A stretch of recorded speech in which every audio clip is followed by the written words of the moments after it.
ओम नमो भगवते वासुदेवाय। आप सभी का हमारे YouTube चैनल पर हार्दिक स्वागत है। प्रिय भक्तजनों, आज से कार्तिक मास प्रारंभ हो चुका है, तो आज आप सुनेंगे कार्तिक मास महात्म कथा, साथ में जानेंगे कार्तिक मास के महत्व और नियम के बारे में। तो प्रेम से बोलें, लक्ष्मी नारायण भगवान की जय हो। हिंदू कैलेंडर के अनुसार 8वां महीना कार्तिक मास होता है। ये माह भगवान विष्णु की उपासना के लिए समर्पित है। इस पवित्र महीने में पवित्र नदी में स्नान और दान करने का भी विशेष महत्व बताया गया है। इसके साथ ही ये मास तुलसी पूजा के लिए समर्पित है। कार्तिक मास में गाजर, बैगन, लौकी और बासी भोजन नहीं खाना चाहिए। जिन फलों में बहुत सारे बीज हों उनको भी खाने से बचना चाहिए। इस माह बैगन और करेला खाना भी मना किया गया है। कार्तिक के महीने में उड़द, मूंग, मसूर, चना, मटर, राई खाना भी वर्जित बताया गया है। कार्तिक महीने में ब्रह्म मुहूर्त में उठकर स्नान किया जाता है। संभव हो तो पवित्र नदियों में स्नान करना चाहिए, नहीं तो घर पर भी नहाने के पानी में गंगा जल मिलाकर स्नान किया जाता है। कार्तिक के महीने में सुबह 4:30 बजे से 5:30 बजे के बीच में उठकर स्नान करना शुभ रहता है। इसी समय आप सूर्य देवता को जल भी अर्पित कर सकते हैं। पूरे महीने में तुलसी जी की पूजा भी करनी चाहिए। जिस घर में कार्तिक के महीने में तुलसी जी की पूजा होती है, वहाँ कभी अकाल मृत्यु नहीं होती, वहाँ कभी समस्याएं नहीं आती, आर्थिक तंगी नहीं होती और हर प्रकार की सुख समृद्धि का भंडार वहाँ पर पूरे वर्ष भरा रहता है। कार्तिक के पूरे महीने में भगवान विष्णु की और भगवान श्री कृष्ण की पूजा की जाती है। इस पूरे महीने में व्रत दान, तुलसी जी का विवाह, दीपदान, गंगा जी में स्नान करने से कई गुना पुण्य की प्राप्ति होती है। साथ ही इस महीने में किया गया दान कभी व्यर्थ नहीं जाता। इस महीने में किया गया छोटे से छोटा दान भी कई गुना पुण्य की प्राप्ति करने वाला होता है। कार्तिक के महीने में आप तुलसी जी की पूजा करें। तुलसी जी के पौधे में नियमित रूप से जल अर्पित करें। कुछ विशेष दिनों को छोड़कर, जैसे कि रविवार, एकादशी या ग्रहण वाले दिन को छोड़कर आप तुलसी जी के पौधे में जल अर्पित करके देवताओं का पूजन कर सकते हैं। रविवार, एकादशी को जल अर्पित ना करके केवल दीप दान भी किया जा सकता है। परिक्रमा करनी चाहिए। कार्तिक मास महात्म का पाठ रोज पढ़ना या सुनना चाहिए। पूजा करते समय भगवान विष्णु की पूजा करें। अपने सभी आराध्य देवी देवताओं की पूजा करें। धूप दीप जलाएं और एक दीपक आपको अपने घर के मुख्य द्वार पर भी जलाना चाहिए। इस पूरे महीने में अपने सामर्थ्य के अनुसार ब्राह्मणों को भोजन कराकर उन्हें दान दक्षिणा देकर संतुष्ट किया जाता है और कार्तिक मास के अंतिम दिन यानी कि कार्तिक पूर्णिमा के दिन व्रत का उद्यापन किया जाता है। जो लोग पूरे महीने उपवास न कर पाए वह इस महीने में पड़ने वाले विशेष दिनों में भी उपवास रख सकते हैं। कार्तिक मास की अमावस्या या पूर्णिमा को भी आप उपवास करके अंतिम दिन व्रत का उद्यापन कर सकते हैं। उद्यापन वाले दिन आपको 5-5 की मात्रा में कोई भी सामग्री का दान करना चाहिए, जैसे कि आप 5 घड़े, 5 सुराही, 5 वस्त्र, 5 तरह के फल, 5 तरह के अनाज, इन सब का दान किसी योग्य ब्राह्मण को दे सकते हैं। साथ ही ब्राह्मणी के लिए भी साड़ी या सूट वगैरह आपको दान में देना चाहिए। दान दक्षिणा देकर आप अंतिम दिन व्रत का उद्यापन कर सकते हैं। कार्तिक मास के नियमों का पालन करने वाले भक्तों को सुबह ब्रह्म मुहूर्त उठकर हो सके तो ताज़ा पानी से, नहीं तो गुनगुने पानी से आप अपने स्वास्थ्य के अनुसार स्नान कर सकते हैं। तो आज की कथा शुरू करते हैं पाल माता, पथवारी माता और विनायक जी की कथा से। तो प्रेम से बोलें, पथवारी माता की जय हो। एक बार की बात है, पथवारी माता पाल और विनायक जी में झगड़ा हो गया। सभी आपस में स्वयं को बड़ा बताने लगे।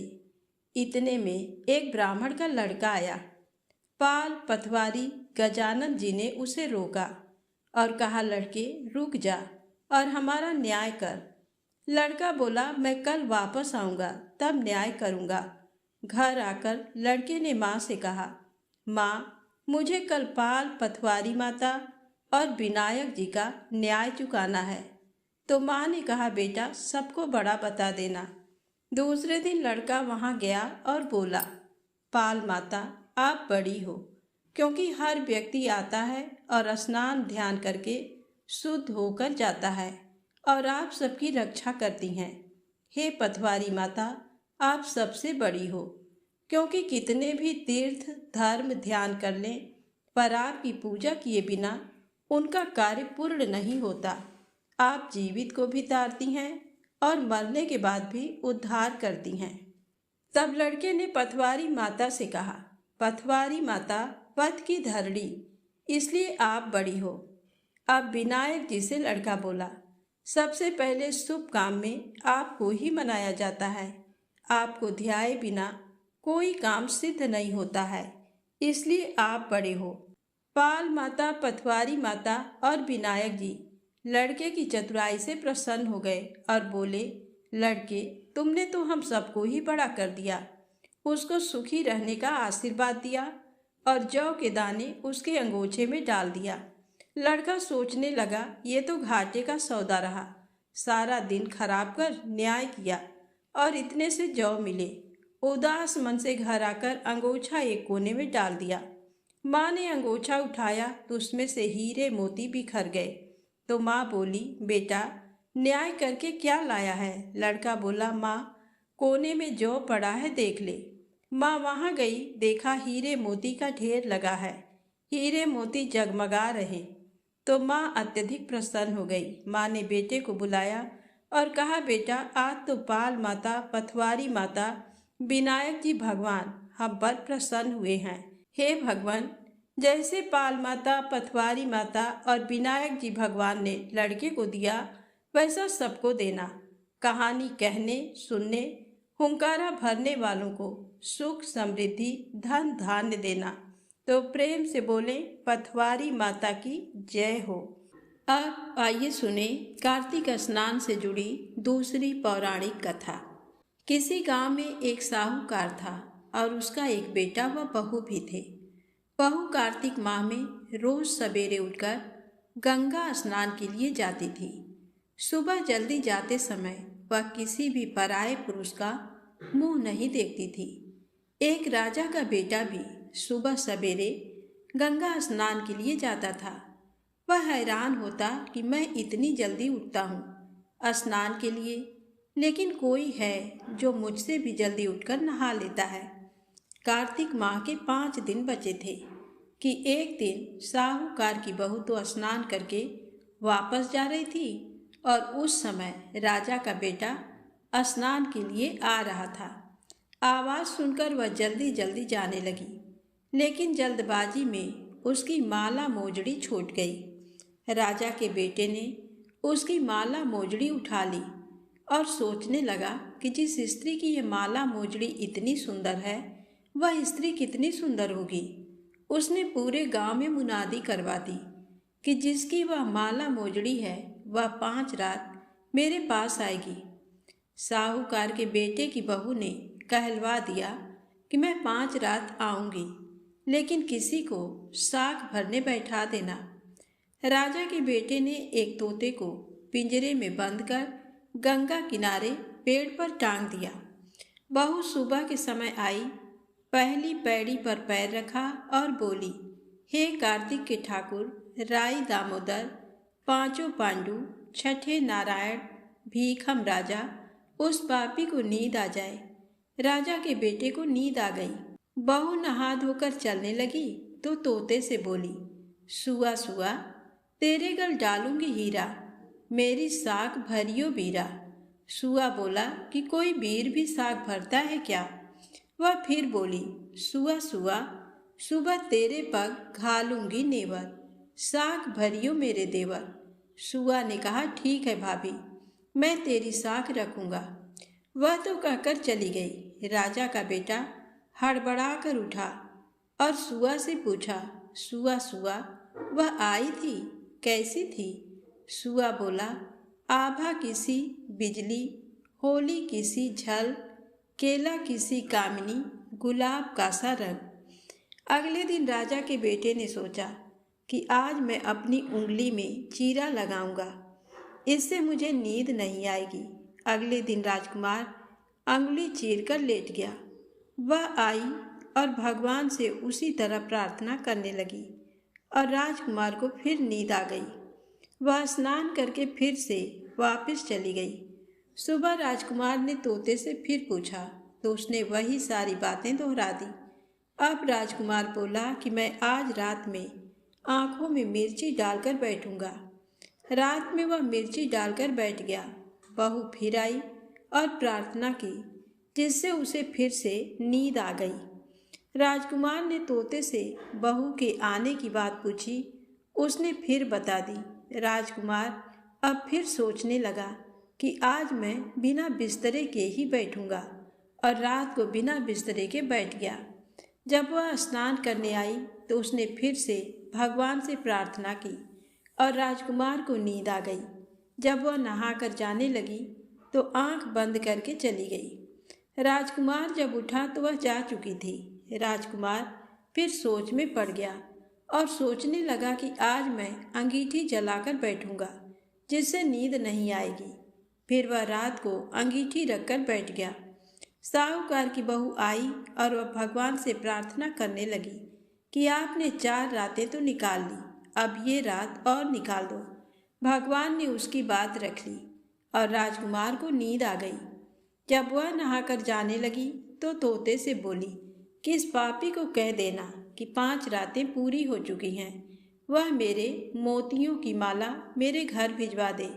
सुबह राजकुमार की आँख खुली तो उसने तोते से पूछा, क्या वह आई थी? तो तोते ने कहा, हाँ, वह आई थी और उसने अपनी माला मंगवाई है।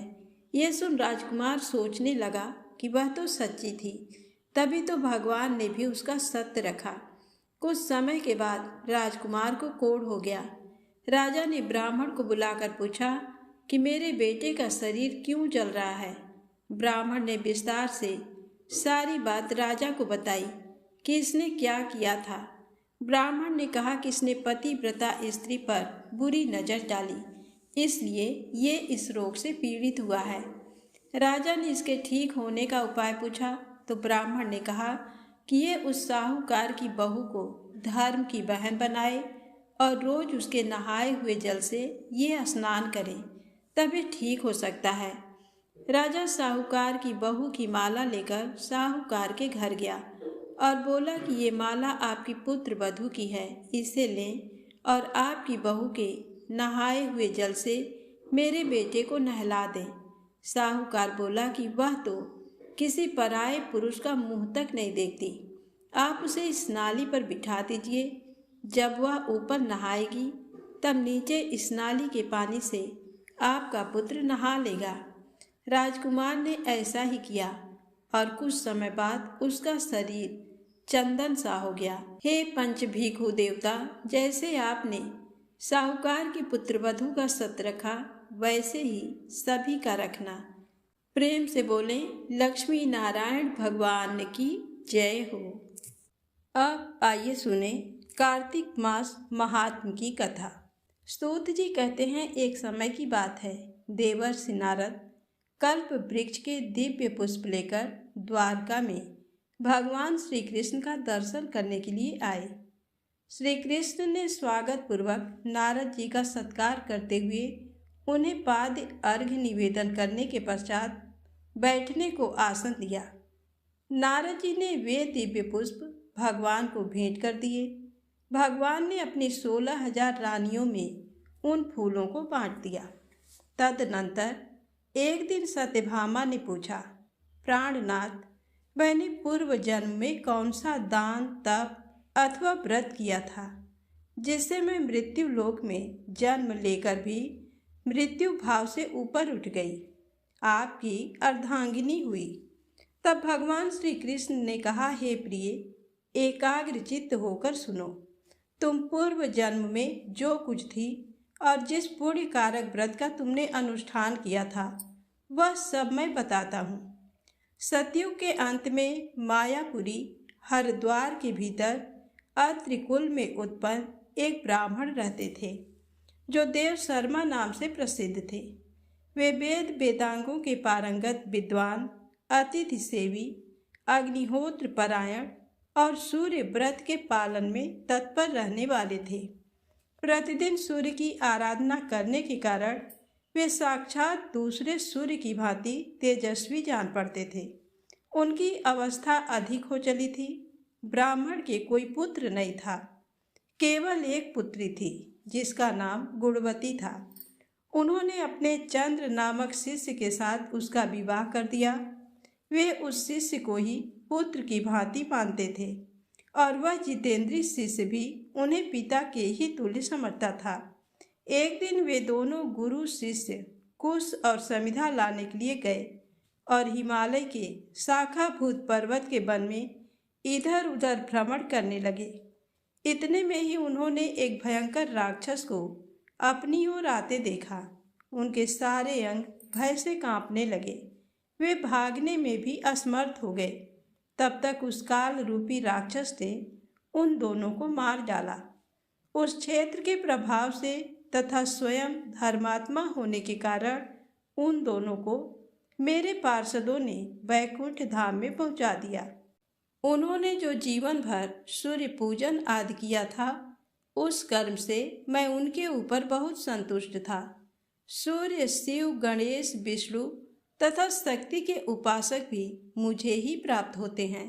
जैसे वर्षा का जल सब ओर से समुद्र में ही जाता है, उसी प्रकार इन पांचों के उपासक मेरे ही पास आते हैं। मैं एक ही हूँ, तथापि लीला के अनुसार भिन्न भिन्न नाम धारण करके 5 रूपों में प्रकट हुआ हूँ। ठीक उसी तरह जैसे कोई देवदत्त नामक एक ही व्यक्ति पुत्र, पिता आदि भिन्न भिन्न नामों से पुकारा जाता है। तदनंतर गुणवती ने जब राक्षस के हाथ से उन दोनों के मारे जाने का हाल सुना, तब वह पिता और पति के वियोग दुख से पीड़ित होकर करुण स्वर में विलाप करने लगी। हा नाथ, हा तात, आप दोनों मुझे अकेली छोड़कर कहाँ चले गए? मैं अनाथ बालिका आपके बिना अब क्या करूँगी? अब कौन घर में बैठी हुई मुझ कुशलहीन दुखनी स्त्री का भोजन और वस्त्र आदि के द्वारा पालन करेगी? इस प्रकार बारंबार करुणाजनक विलाप करके वह बहुत देर के बाद चुप हुई। गुणवती शुभ कर्म करने वाली थी। उसने घर का सारा सामान बेचकर अपनी शक्ति के अनुसार पिता और पति का पारलौकिक कर्म किया। तत्पश्चात वह उसी नगर में निवास करने लगी। शांत भाव से सत्य, शौच आदि के पालन में तत्पर हो भगवान विष्णु के भजन में समय बिताने लगी। उसने अपने जीवन भर 2 व्रतों का विधि पूर्वक पालन किया। एक तो एकादशी का उपवास और दूसरा कार्तिक मास का भली भांति सेवन। प्रिय, ये 2 व्रत मुझे बहुत ही प्रिय हैं। ये पुण्य उत्पन्न करने वाले, पुत्र और संपत्ति के दाता तथा भोग और मोक्ष प्रदान करने वाले हैं। जो कार्तिक के महीने में सूर्य के तुला राशि पर रहते समय प्रातः काल स्नान करते हैं, वे महापातकी होने पर भी मुक्त हो जाते हैं। जो मनुष्य कार्तिक में स्नान, जागरण, दीपदान और तुलसी वन का पालन करते हैं, वे साक्षात भगवान विष्णु के स्वरूप हैं। जो लोग श्री विष्णु मंदिर में झाड़ू देते, स्वास्तिक आदि निवेदन करते और श्री विष्णु की पूजा करते रहते हैं, वे जीवन मुक्त हैं। जो कार्तिक में 3 दिन भी इस नियम का पालन करते हैं, वे देवताओं के लिए वंदनीय हो जाते हैं। फिर जिन लोगों ने आजन्म इस कार्तिक व्रत का अनुष्ठान किया है, उनके लिए तो कहना ही क्या है। इस प्रकार गुणवती प्रतिवर्ष कार्तिक का व्रत किया करती थी। वह श्री विष्णु की परिचर्या में नित्य निरंतर भक्तिपूर्वक मन लगाए रहती थी। एक समय जबकि जरावस्था से उसके सारे अंग दुर्बल हो गए थे और वह स्वयं भी ज्वर से पीड़ित थी। किसी तरह धीरे धीरे चलकर गंगा के तट पर स्नान करने के लिए गई। ज्यों ही उसने जल के भीतर पैर रखा, त्यों ही वह शीत से पीड़ित हो कांपती हुई गिर पड़ी। उस घबराहट की दशा में ही उसने देखा आकाश से विमान उतर रहा है, जो शंख चक्र गदा और पद्म धारण करने वाले श्री विष्णु रूपधारी पार्षदों से सुशोभित है और उसमें गरुड़ चिन्ह से अंकित ध्वजा फहरा रही है। विमान के निकट आने पर वह दिव्य रूप धारण करके उस पर बैठ गई। उसके लिए चमर डुलाया जाने लगा। मेरे पार्षद उसे बैकुंठ ले चले। विमान पर बैठी हुई गुणवती प्रज्वलित अग्नि शिखा के समान तेजस्विनी जान पड़ती थी। कार्तिक व्रत के पुण्य से उसे मेरे निकट स्थान मिला। तदनंतर जब मैं ब्रह्मा आदि देवताओं की प्रार्थना से इस पृथ्वी पर आया, तब मेरे पार्षदगण भी मेरे साथ ही आए। भामिनी, समस्त यादव मेरे पार्षदगण ही हैं। ये मेरे समान गुणों से शोभा पाने वाले और मेरे प्रियतम हैं। जो तुम्हारे पिता देव शर्मा थे, वे ही अब सत्राजित हुए हैं। सुबह चंद्र शर्मा ही अक्रूर हैं और तुम गुणवती हो। कार्तिक व्रत के पुण्य से तुमने मेरी प्रसन्नता को बहुत बढ़ाया है। पूर्व जन्म में तुमने मेरे मंदिर के द्वार पर जो तुलसी की वाटिका लगा रखी थी, इसी से तुम्हारे आंगन में कल्प वृक्ष शोभा पा रहा है। पूर्व काल में तुमने जो कार्तिक में दीपदान किया था, उसी के प्रभाव से तुम्हारे घर में ये स्थिर लक्ष्मी प्राप्त हुई हैं तथा तुमने जो अपने व्रत आदि सब कर्मों को पति स्वरूप श्री विष्णु जी की सेवा में निवेदन किया था, इसीलिए तुम मेरी पत्नी हुई हो। मृत्यु पर्यंत जो कार्तिक व्रत का अनुष्ठान किया है, उसके प्रभाव से तुम्हारा मुझसे कभी भी वियोग नहीं होगा। इस प्रकार जो मनुष्य कार्तिक मास में व्रत परायण होते हैं, वे मेरे समीप आते हैं। जिस प्रकार की तुम मुझे प्रसन्नता देती हुई यहाँ आई हो। केवल यज्ञ, दान, तप और व्रत करने वाले मनुष्य कार्तिक व्रत के पुण्य की एक कला भी नहीं पा सकते। सूत जी कहते हैं, इस प्रकार जगत के स्वामी भगवान श्री कृष्ण के मुख से अपने पूर्व जन्म के पुण्यमय वैभव की बात सुनकर उस समय महारानी सत्यभामा को बड़ा हर्ष हुआ। तो प्रेम से बोले, लक्ष्मी नारायण भगवान की जय हो। अब आइए सुने कार्तिक मास में सुनी जाने वाली राम और लक्ष्मण की कहानी। इस कथा को कार्तिक मास में नित्य नियम से सुनने से घर में धन समृद्धि सदैव बनी रहती है। तो प्रेम से बोलें, प्रभु श्री राम माँ जानकी की जय हो। भगवान श्री राम, लक्ष्मण और सीता जी पिता दशरथ जी की आज्ञा से वनवास जाने लगे। रास्ते में सभी तीर्थ गंगा, यमुना, गोमती नदियों में पितृतर्पण कर वन में कंद मूल फल फूल खाते हुए वन में अपना समय व्यतीत करने लगे। कार्तिक का महीना आया। एकम के दिन लक्ष्मण जी ने राम जी की आज्ञा से फल फूल लाकर माँ सीता को दिए। तब माँ सीता ने 4 पत्तल परोसी। तब लक्ष्मण जी ने पूछा, भाभी माँ, हम 3 हैं, फिर 4 में क्यों परोसा? तब माँ सीता बोली, 1 पत्तल गौ माता की है। राम जी, लक्ष्मण जी गौ माता को पत्तल परोस दी। तब राम जी ने पूछा, सीता, आपने खाना शुरू क्यों नहीं किया? तब सीता माँ बोली, मेरी तो राम कथा सुनने का नियम है। राम कथा सुनने के बाद ही मैं फल ग्रहण करूँगी। तब राम जी बोले, मुझे कथा सुना दो। लक्ष्मण जी बोले, मुझे सुना दो। तब माँ सीता बोली, औरत की बात औरत सुने। आप मेरे पति हो, आप मेरे देवर हो, आपसे कैसे कहूँ? तब लक्ष्मण जी ने सोचा, इस जंगल में कौन औरत मिलेगी? तब लक्ष्मण जी ने अपनी माया से एक नगरी का निर्माण किया। उस नगरी में सभी सुख सुविधाएं थीं। उस नगरी में सब चीजें सोने की थीं, इसलिए नगरी का नाम सोन नगरी रखा गया। सभी नगर निवासियों को घमंड हो गया। उस नगरी में कोई गरीब नहीं था। जब सीता जी कुएं पर पानी लेने गई और पनिहारिनों से राम राम किया तो कोई नहीं बोली। थोड़ी देर में एक छोटी कन्या आई। सीता जी उससे राम राम बोली और कहा कि बाई, राम कथा सुनेगी क्या? तब वह बोली, मेरे तो घर पर काम है। सीता जी ने कहा, मेरे पति राम और देवर लक्ष्मण भूखे हैं। तब लड़की बोली, मेरी माँ मेरा इंतजार कर रही है। वह लड़की वहाँ से जाने लगी। तब माँ सीता के क्रोध से सारी नगरी साधारण सी हो गई। जब लड़की घर गई तो माँ बोली, बाई, ये क्या हुआ? तब लड़की बोली, मेरे को तो पता नहीं है। वहाँ पर एक साध्वी बैठी थी, मुझे राम कथा सुनने के लिए बोली, पर मैं तो कथा नहीं सुनी। यदि उसने कुछ किया हो तो पता नहीं।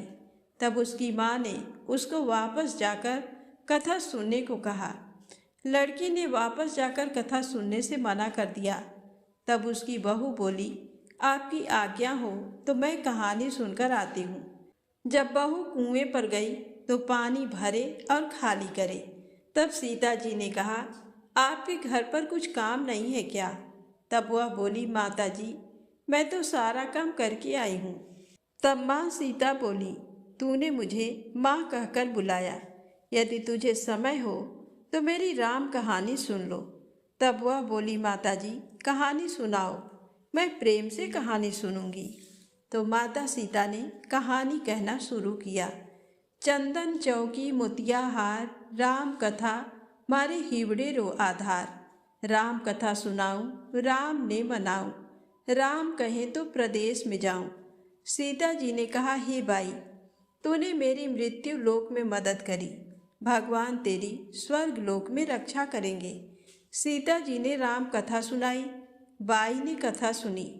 आओ राम बैठो राम, जल भर झारी लाई राम, केला री दातुन लाई राम, ठंडा जल भर लाई राम, संपाडो पधराओ राम, झगल्या टोपी लाई राम, कड़ा किलंगी लाई राम, स्वर्ण सिंहासन लाई राम, तापर याप पिराजो राम, झालर टिकारा लाई राम, शंख ध्वनि गरड़ाऊ राम, हिवड़े हीरा सोवे राम, निरखता मनमोहे राम, चरण शरण में आई राम, शरण आपरी ले लियो राम, माखन मिश्री ल्याई राम, माखन मिश्री आरोगो राम, रुच रुच भोग लगाओ राम, जो भावे सो ले लियो राम, जल भर झारी ल्याई राम, अबे आचमन कर लियो राम, रे श्याम गमछो ल्याई राम, हाथ मुँह पोछ लियो राम, पुष्पा तू सेज बिछाऊं राम, अंतरिया छिड़काऊं राम, हिंगलू डोलियां डुलाऊं राम, सीता जी चरण दबावे राम,